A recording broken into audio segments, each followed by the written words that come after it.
samiin Teeraan isheen erga dhukaasni dhaabbateem torbanoota muraasaaf fura nagaa baafachaa turteem halkan kaleessaam kamisaam ebela 23 2026 saga qawweefiim gara ibiddaatti jijjiiramteem yeroo addunyaan waraanni guyyoota 40 sun Islaamabaad keessatti mariidhaan xumuramaa jira jechuun eegaa jirtu sagaleen sirnatti saaqilleensaam Iraan magaalattii fi kutaalee biyyattii biroo keessatti iyyee jira wiirtuun oduu Faarsiif Meher akka gabaasanitti sirnitti Iraan droonota xixiqqoo fi droonota basaasummaa kanneen akka Orbiter kan Israa'el oomishtu samiirraa adamsaa ture Israa'el maaliif droonii basaasummaa gara Iraanitti ergite Iraan ammoo akkamitti rukuttee qolatte icciitii isaa balanaan ni ilaalla Israa'elii fi Ameerikaan bilbilaa fi raadarii Iraan hordofuuf dhiphataniis hojjetabaan sirna quunnamtii dijitaalaa guutummaatti cufsiisee ergaa waraqaa fi namoota amanamoo qofaaf fayyadamuu eegale iji Mosaadii fi CIA guutummaatti jaamee jira Israa'elii fi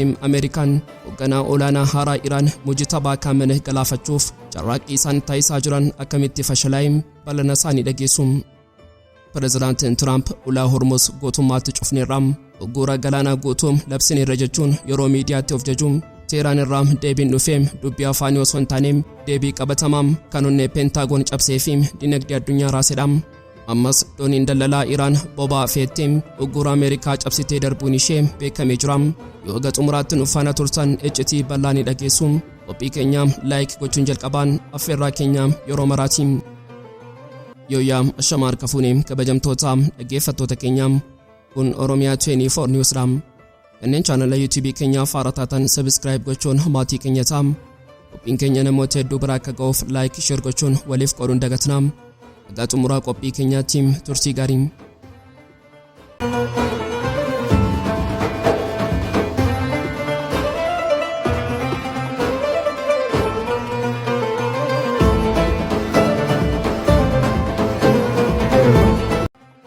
samiin Teeraan isheen erga dhukaasni dhaabbateem torbanoota muraasaaf hafuura nagaa baafachaa turteem halkan kamisaam ebela 23 2026 saqa qawweefiim gara ibiddaatti jijjiiramteem yeroo addunyaan waraanni guyyoota 40 sun Islaamabaad keessatti mariidhaan xumuramaa jira jechuun of jabeessituun sagaleen sirnatti saaqilleensaa Iraan magaalattii fi kutaalee biyyattii biroo keessatti iyyee jira kuni sagalee misaayilaa qofa osoo hin taane labsii waraanaa marsaa lammaffaa isa kanaan duraa caalaa ulfaataa fi dhiphisaa ta'uuf deemuun addunyaatti kan labsedha mi'aal kan dukkanaa fi sodaa kanaa akkasumas icciitii masaraa White House Tel Aviv fi Teeraan gidduutti xaxamaa jiru ija xiinxalaatiin haa ilaallu akkuma sagaleen dhukaasaa samii Teeraan irraa dhagaameen daqiiqaa muraasa keessatti gabaa boba'aa addunyaa raafameen gatiin boba'aa baarmeeliin tokko battaluma sana $5 dabalee jira kun kan agarsiisu addunyaan waraqaa marii Islaamabaaditti mallatteeffamurraa humna misaayilaa Iraan FM ulaa Hormuzitti caalattamantiin Iraan deebitee rukutamteetti yoo ta'e ulaan Hormuz ni cufamaa boba'aan ni dhaabbataa sodaa jedhutu dinagdee addunyaa raasaa wiirtuun oduu Faarsiif Meher akka gabaasanitti sirnitti Iraan droonota xixiqqoo fi droonota basaasummaa kanneen akka Orbiter kan Israa'el oomishtu samiirraa adamsaa turan garuu wanti hunda caalaa nama ajaa'ibu deebii Israa'elii fi Ameerikaatiin Israa'el ariitiidhaan nuti rukunneem kun shaakala waraanaa Iraan ofiisheetiif gochaa jirtudha jechuun haaltee jirti Ameerikaanis Peentaagoon irraa ibsa kenniteen waliigalteen dhukaasa dhaabuu ammayyuu hojjechaa jira waraanni haaraan in eegalle jetti maaliif Israa'elii fi Ameerikaan gocha kana haaluuf dhiphatan icciitiin isaa Tiraamp waraana kana yeroo ammaa itti fufuu hin barbaadu sababiin isaa baajanni dhumatee jira dinagdeen Ameerikaa rukutamee jira Israa'el garuu harka lafa jalaan droonota basaasummaa ergitee dandeettii Iraan qorachaa jirti garuu uffata sobaa Israa'el uffatte kana ofuma ministeerri waraanaa ishee Israa'el Katz saaxilee jira yeroo ibsi nuti rukunne jedhu ba'u Katz ammoo kaameraa duratti ba'ee dhaadannoo waraanaa labse nuti waraana kana deebisnee galuuf qophii xumurree jirra ibsa magariisa Ameerikaa irraa eegaa jirra yeroo waraanni kun deebi'ee eegalu sanyii kaamene guutummaatti dachee raaqni Iraanin gara bara dukkanaaf bara dhagaatti deebisna jechuun iyyuu eegalee Katz waraanni marsaa lammaffaa kun kan kanaan duraa caalaa barbadeessaa akka ta'u akeekkachiise mi'amma xiyyeeffannoo keenya Tel Aviv irraa gara Teeraanitti aananneessinu Israa'el Katz sanyii kaamene dhabamsiisna Iraan ni diigamti jechuun yeroo abjootu dhugaan dachee Faarsii keessa jiru garuu faallaa kanaatiin gaazexaan amanamaan Ameerikaa New York Times icciitii guddaa fi warra dhiyaanaasisu tokko saaxilee jira waraanni Ameerikaan mootummaa kuffifne jechuun bantii Iraan indiigoo osoo hin taane caalaatti sibiila godhee jira. Akka gabaasa New York Timesitti erga Ayatollah Ali Khamenei wareegamee booda hoogganaan haaraan Mujtabaa Khamenei sirna bulchiinsa Iraan gootummaatti ammayyeessee jabeessee jira. Israa'el Khamenei yoo du'e sirnichi ni jeeqama jechuun yaaddee turte. Garuu Mujtabaan sirna namtokkeerraa gara hooggansaa walootiin ceesisee jira.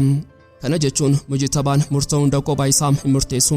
Inni jeneraalota eegdota warraaqsaa warra dirree waraanaatti dhiigaan qaraman waliin minjaala tokko irra taa'ee sagalee tokkoon biyya hoogganaa jira. Mujtabaan ofiisaa waraana kanaan madaa'ee jiraatus garuu akka maddoonni mirkaneessanitti miidhaan qaama isaa sammuu isaa isa qaraa hin tuqne.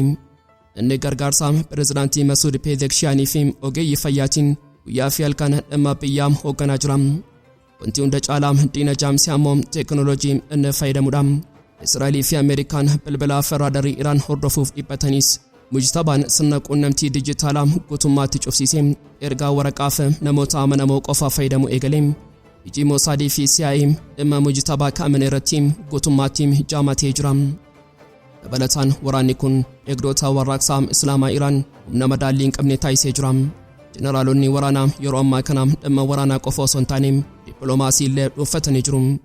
Jeneraaloti akkuma Muhammad Baqir Qalabaafi fi Muhsin Rezaa'ii warri baataaliyoona Habiibii keessatti dirree waraanaatti waliin guddatan har'a tokkummaa sibiilaa uumanii jiru. Yeroo Iraan marii Islaamabaad keessatti Ameerikaa waliin teessu jeneraalonni waraanaa waliin jiru kun Ameerikaadhaaf ergaa ifaa dabarsa. Waraqaan nuti mallatteessinu eegumsa misaayilaa fi dirooniitiin kan mirkanaa'edha. Gonkumaa sarara diimaa dabarsinee hin kenninu. Walumaa galatti dhukaasni halkan kamisaa samiitti Iraan irratti dhaga'ame sun shaakala yookaan dogoggora hin turre. Inni qaanqee waraanaa marsaa lammaffaa isa Israa'el kaatizitti rarree jirudha. Tiraamp nagaanii fidaa jechuun Islaamabaaditti yeroo bitachuuf yaalus Israa'el ammoo ija basaasummaa isheetiin dachee Iraan qorachaa waraanaaf eeyyamaa eegaa jirti. Garuu isaan waan tokko hubachuu qabu. Iraan isheen amma jirtu ishee baatii tokko duraa sana miti. Isheen hoogganaa haaraa sammuu qaraa qabuu fi jeneraalota waraanaa tokkoomanii misaayilaa harkarra kaa'ataniin kan hoogganamtudha. Ulaa Hormuz guutummaatti sibiilaan kan eegame yoo ta'u, ulaagaaleen mariin diinota isaaniitiif dhiyaatanis warraaqsa guutuu kan gaafatanidha. Addunyaan amma marii sobaa kana jalaa dho'iinsa waraanaa isa dhugaa isa madaallii warra dhiyaa guutummaatti garagalchuun yeroo kamiyyuu dhowwuu akka danda'u hubattee hafuura qabattee eegaa jirti. Inni bara dhagaatti sin deebisnaa yeroo jedhu faarsonni garuu sirna addunyaa haaraa ijaaraa jirra jedhu. Jimaataa Ebila 24 2026 addunyaan dhugaa dhooftuu fi akeekkachiisaa obboroo dhageessee jirti. Callisni har'aa nagaa osoo hin taane callisaa bubbee duraati. Waraqaan dhukaasa dhaabuun inni Tiraamp dheeresseera jedhee of jaju sun dippiloomaasiin malee rasaasaan xumuramuuf akka deemu raagni ijaan mul'atu dhufee jira. Mee tapha waraanaa uftulummaa masaraa White House fi cichoomina Teheraan kanaa haa ilaallu. Jalqaba irratti ragaa fi akeekkachiisa guddaa addunyaa dhiphisee kanaa haa qorannu. Embaasiin Chaayinaa inni Teheraan jiru labsii ariifachiisaa fi rifachiisaa lammiilee isaatiif baasee jira. Haalli nageenyaa dachee kanarraa baay'ee xaxamaa fi jijjiiramaadha. Samii irraan balalliin xiqqoo ifuus nageenyi yeroo kamiyyuu caalaa eegumsi irraa dhabameera. Atattamaan biyya kanaa ba'a bakka nagaan jirutti baqadha. Kun akeekkachiisaa idilee miti, kun madaallii basaasummaati. Chaayinaan biyyi Iraaniif ija saatalaayitii fi teekinooloojii waraanaa dhiyeessitu waan Peentaagoon qopheessaa jiru sirriitti beekti. Mee seenaa duuba deebinee haa yaadannu. Guraandhala 27 guyyaa tokko dura waraanni dheekkamsa seenaa inni jalqabaa yeroo eegalu Chaayinaan akeekkachiisaa akkanaa baaftee turte. Guyyaatti aanu Ameerikaan boombii roobsite. Har'as Chaayinaan waraanni marsaa lammaffaa isa duraanii caalaa maataa tokko akka dhoof deemu hubattee jirti. Beijing Iraan qopheessii of eegi nuti namoota keenya baafanna jechaa jirti. Kuni waraana caaludha. Mee Tiraamp fi Peentaagoon maal qopheessaa jiru? Pireezidaantiin Tiraamp Tiwiitara irratti ba'ee yeroo qubsaa qabnaa dhibbanne kan keenya osoo hin taane kan Iraaniiti jechuun dhaadate. Garuu iccitiin seenanne saaxilee faallaa kanaati. Peentaagoon keessatti jeneraalonni waliigaltee dhukaasa dhaabuu kun yeroo hin murtoofneef hin turu jechuun qophii waraanaa haaraa xumuranii jiru. Xiyyeeffannoon isaanii inni jalqabaa maalidha? Innis ulaa Hormuzidha. Ameerikaan dooniiwwan xixiqqoo bidiruuwwan saffisaa fi sirna poompii bishaan jalaa Iraan warra ulaa Hormuz guutummaatti cufan sana barbadeessuuf duulaaraa qopheessee jirti. Dabalataan namoota dhabamsiisuu fi bara dhagaatti deebisuu irratti karoorfattee jirti. Ajajaan eegdota warraaqsaa Jeneraal Ahmed Waidii dabalatee qondaaltonni Iraan warri marii nagaa gufachiisan jedhaman guutummaatti xiyyeeffannoo misaayilaa Ameerikaa jalaa seenanii jiru. Tiraamp misaayilii Iraan inni afeedachee jala jira sodaa jedhu waan qabuuf amma qabxii laafaam ibsaa bishaan daandii fi hogganoota rukutuun filatee jira. Garuu seeraan irraa deebiin dhufee hoom. Teeraan akkuma leencaam ija isaam diinarraa hin buqqifneem ofitti amanamummaa fi tuffiilaan Ameerikaam ilaalaa jirti. Dubbiimaan ministeera dhimma alaa Iraan Ismaa'eel Baaqayin dhugaa dhooftuu tokkoom fuula addunyaatti lafa kaa'ee jira. Ameerikaan afaaniin marii nagaa lallabdiim qabatamaan garuu dooniiwwan keenya qabattiin bishaan irratti nu saamtiin uggurri buufataalee galaanaam osoo hin keen nuti Islaamaabaaditti minjaala nagaarra hin teenyu jedham. Dabalataan ulaagaan Ameerikaam inni yuuraaneemii 60 qulqullaa'im gara Ameerikaatti dabarsitanii nuuf kennitu jedhu Iraaniif qoosaa daa'immanii ta'ee jira. Kuni gonkumaam hin yaadamu jedha Baaqayin. Yuuraaneemiin sun wabii jiruu fi gaachana du'aa Iraaniitiin yoo sana kenniteem akkuma Saadaam Huseen harka duwwaaf ta'ee ni rukutamti.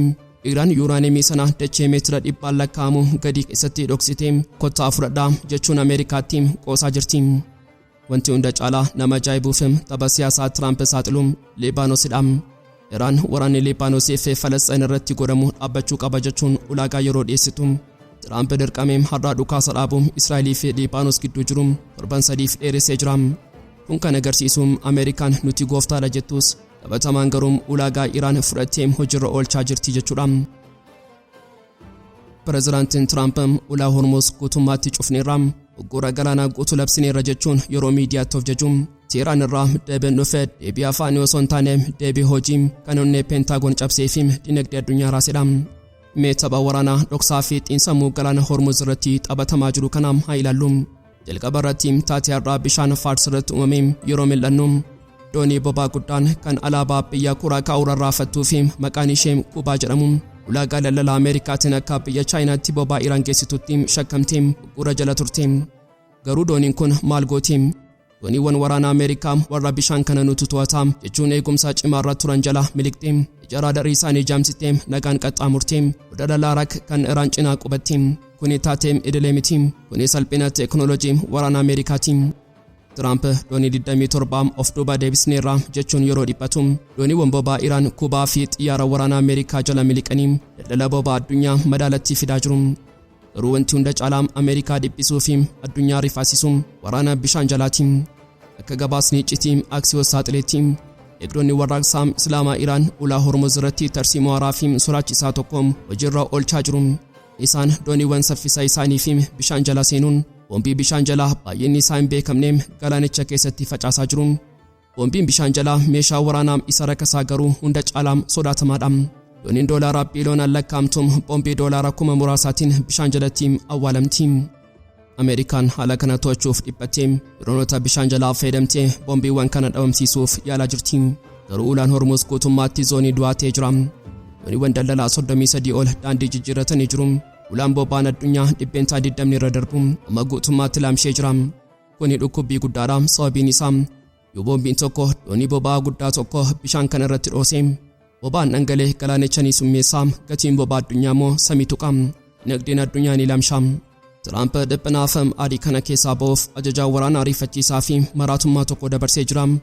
Doonii yookaan bidiruun Iraan kamiyyuu yoo bombii bishaan jalaa fiduuf yaalii goote yeroo masanaa bishaan itti dhoosna. Tarkaanfii bombii qulqulleessuu dachaa 3 dabalaa jechuun ajaja kennee jira.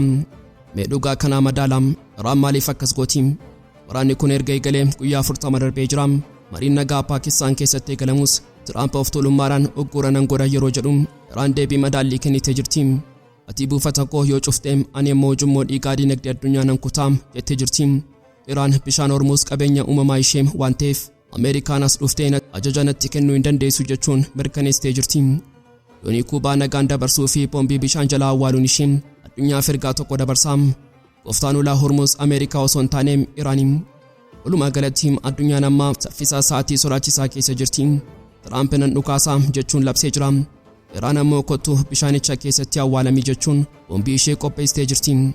Mariin nagaa Paakistaan keessatti adeemsifamu amma waraqaarraa gara waraana bishaan jalaatti ce'ee jira. Yoo dooniin Ameerikaa tokko ulaa Hormuz keessatti dhidhimtee yookaan dooniin Iraan tokko rukutamtee madaaliin addunyaa guutummaatti garagalee waraanni lammaffaa inni caalaatti dinagdee addunyaa daaraa godhu ni dho'a. Addunyaan amma hafuura qabattee bombii bishaan jalaa kanaa eenyutu jalqaba tuqaa jechuun ija dhiphinaatiin hordofaa jirti. Egaan kabajamtootaa dhaggeeffattoota Oromiyaa 24 News qophii guyyaarraaf qabannee dhiyaanne asuma irratti goolaamaa kanneen chaanala YouTube keenya haaraa taatan subscribe gochuun maatii keenya isaa qophiin keenya namoota hedduu biraa akka ga'uuf like share gochuun waliif qooduun dagatinaa gaxumuraatti waan nu faana turtaniif galatoomaa.